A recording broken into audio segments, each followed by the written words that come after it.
May tanong sa akin. Hi Sir Rai, good day. Anyway, I need ko po help nyo. Kasi madidelay ako ng bayad ngayon, mag-i-email at nagte-text sa akin yung online lending app na kapag di daw ako nakabayad, tatawagan nila contact at workplace ko, pati ipopost daw ako sa social media. Ano po magandang gawin, sir? Salamat po. Alright, napakagandang katanungan po nito. Pero bago ho natin sasagutin, imbitahan ko muna sana kayo na pakisuportahan po sana ang aking mga social media accounts sa YouTube, Facebook, and TikTok. Ito ang napakalaking katanungan. Ano ba talagang dapat gawin? No? Pagka yung alam yung madidelay kayo or hindi mo na kayo makakabayad dito sa mga bugok at abusadong online lending apps. Kasi napakahirap mong sagutin yan sa totoo lang. Ano po?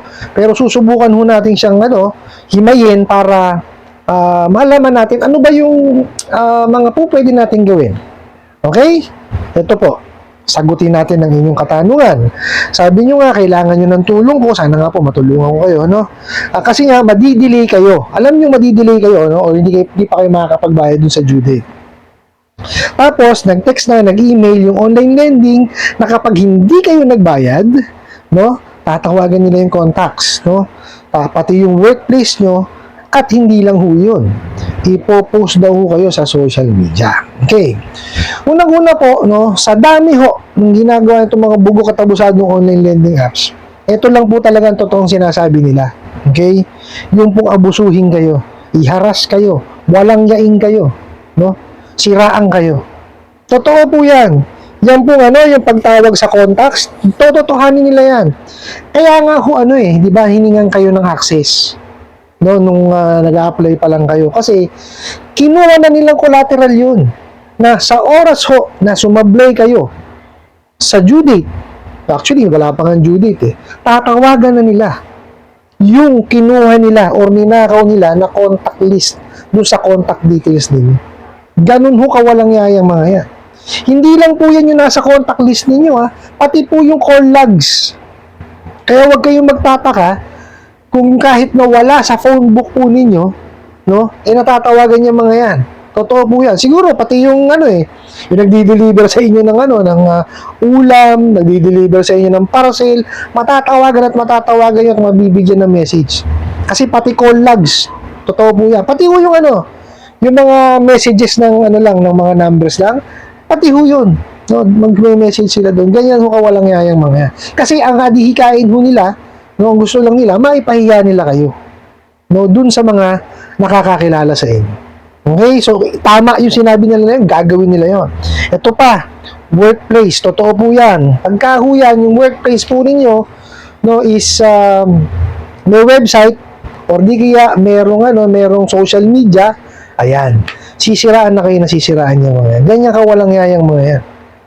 And not only that, hindi lang sa social media no. Sa social media nyo rin. Gagawin kayo ng group chat niyan. Totoo po yun, no? Kaya, walang yaan ang labanan sa kanila. Collection by shaming ang ginagawa niyan. Actually, di sila nangungulekta Namamahiya talaga ho sila Diba? Kasi nga, wala naman talagang alam sa paniningil. Anong gagawin niyo dyan sa mga yan? Di ba? O yun nga ho, di ba? Kasama sa yung pagpo-post sa social. Ayun ang masakit doon Di ba? Ang paniningil ho, napakadali Nagbigay kayo ng cellphone number. Tama? Nagbigay kayo ng email address. Tama?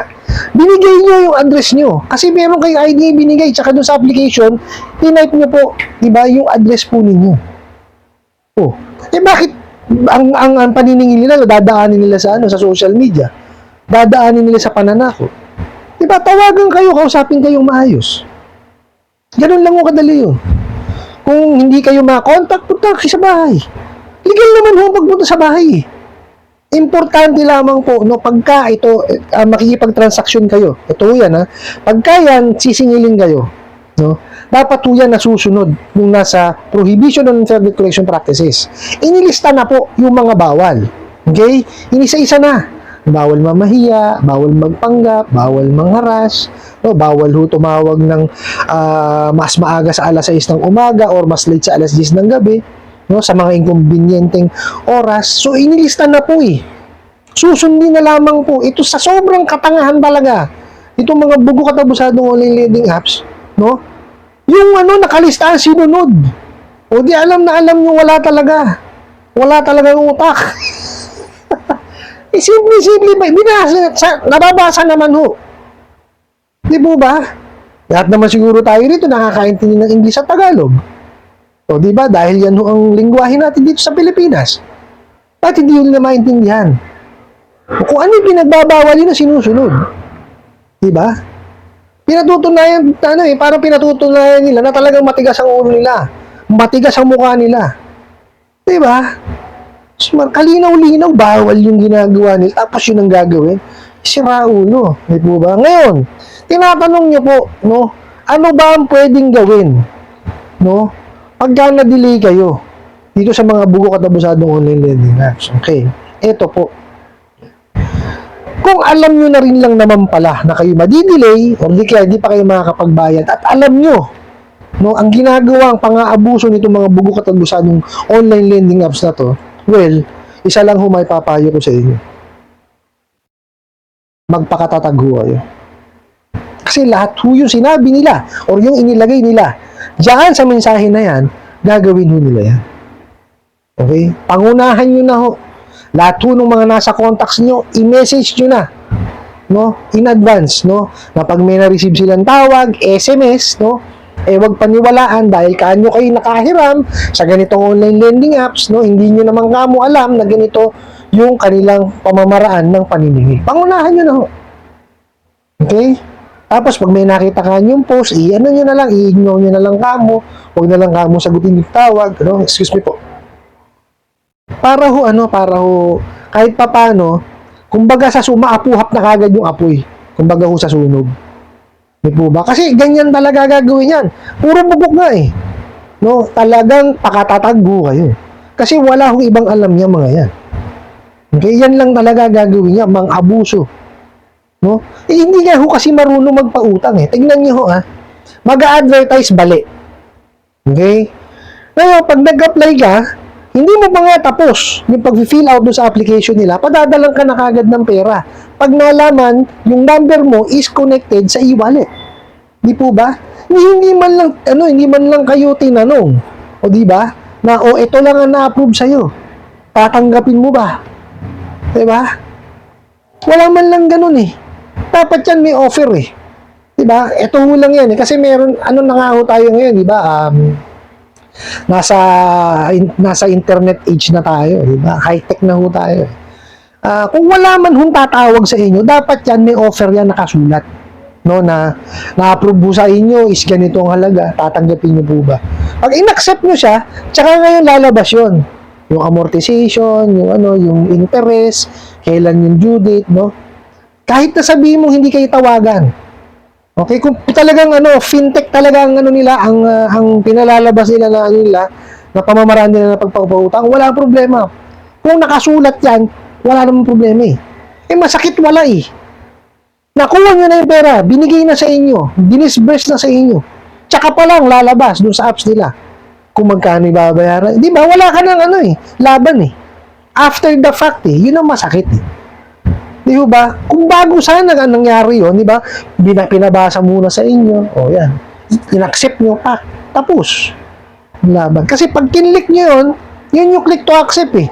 Ibig sabihin nun, digital or electronic signature nyo na yun. In-accept nyo eh.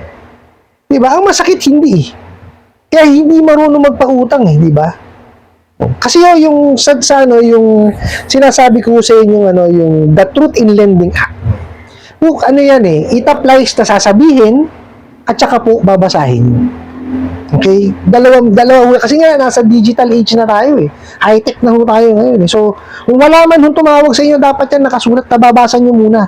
Yung offer, magkano yung interest, magkano yung amortization, magkano yung babawas, kailan yung due date, magkano yung penalty, dapat nandun lahat.